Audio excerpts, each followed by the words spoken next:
Ah, the miracle of life! But what happens next?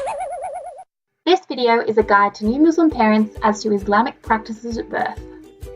Traditionally, at the time of birth, the parents whisper to the child an affirmation of the Islamic faith, which should be the first words that the baby hears, and confirms the importance of religion in the baby's life. This may be, for example, the call to prayer or the Shahada, the Muslim declaration of faith. This is a practice the Prophet is said to have undertaken when his grandson Hassan was born, and is probably the most widespread practice at birth in Islam across the different schools. It is said that just after the birth of babies in the community, the Prophet undertook the practice of ta'niq. This involves rubbing a small piece of chewed up date or something else sweet in the baby's mouth, and is said to have pain-killing properties.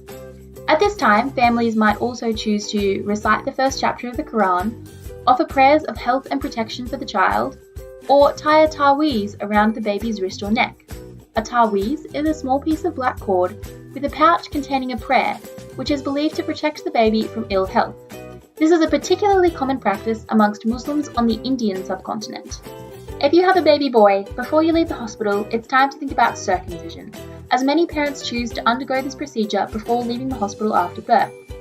The general approach in Islam is that male circumcision is sunnah, not obligatory, but is deemed to increase cleanliness.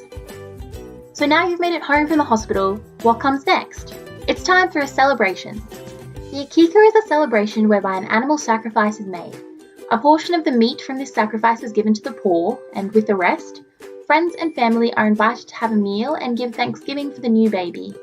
At this time, it's also common for Muslim parents to have an official naming ceremony or undergo a head shaving practice, whereby the baby's hair is shaved and weighed, and the family is then expected to give the equivalent weight in gold or silver to the poor.